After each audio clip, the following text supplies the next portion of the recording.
that question. I also want to start to thank everyone who participated in the Gergiev case, because it's very important. It's a kind of primarily example case where a lot of things became visible. And as an artist, my work is to see and to make things visible. And as soon as I see them, I'm trying to make them visible to the others.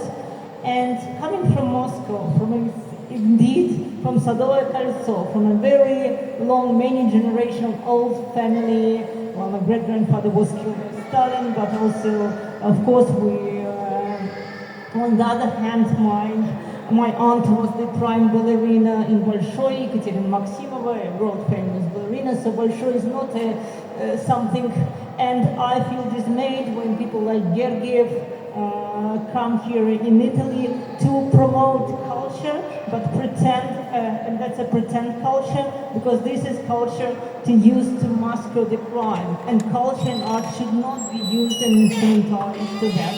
And that's not a secondary issue. The culture is the first issue, and actually decolonization is about what's happening in the heads, and also on the maps, and also in the mental maps.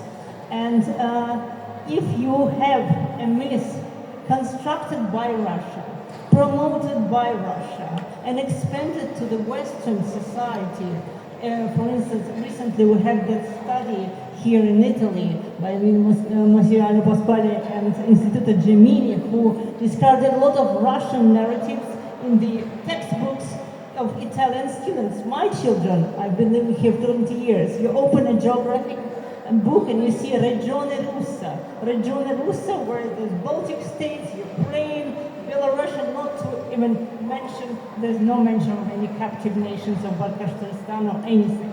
So this is about knowledge and epistemology. What's the structure of knowledge is the main thing. And if something is not seen and is not named, it can't be seen. And it's a privilege not to see.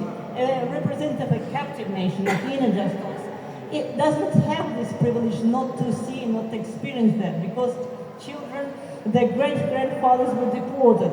They were denied their cultural identity. They were denied their languages, etc.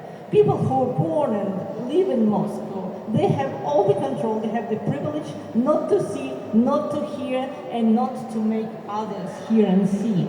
So I think the main thing is about knowledge and promotion of these mental and also visual maps of what actually happening. Because and I agree totally with Ina, you don't need to do a lot of propaganda. You just need to explain a few mechanisms. For instance, for KGB, Russian imperial mechanism, to use the culture as a weapon, to use the culture as a mask and the shield for aggression.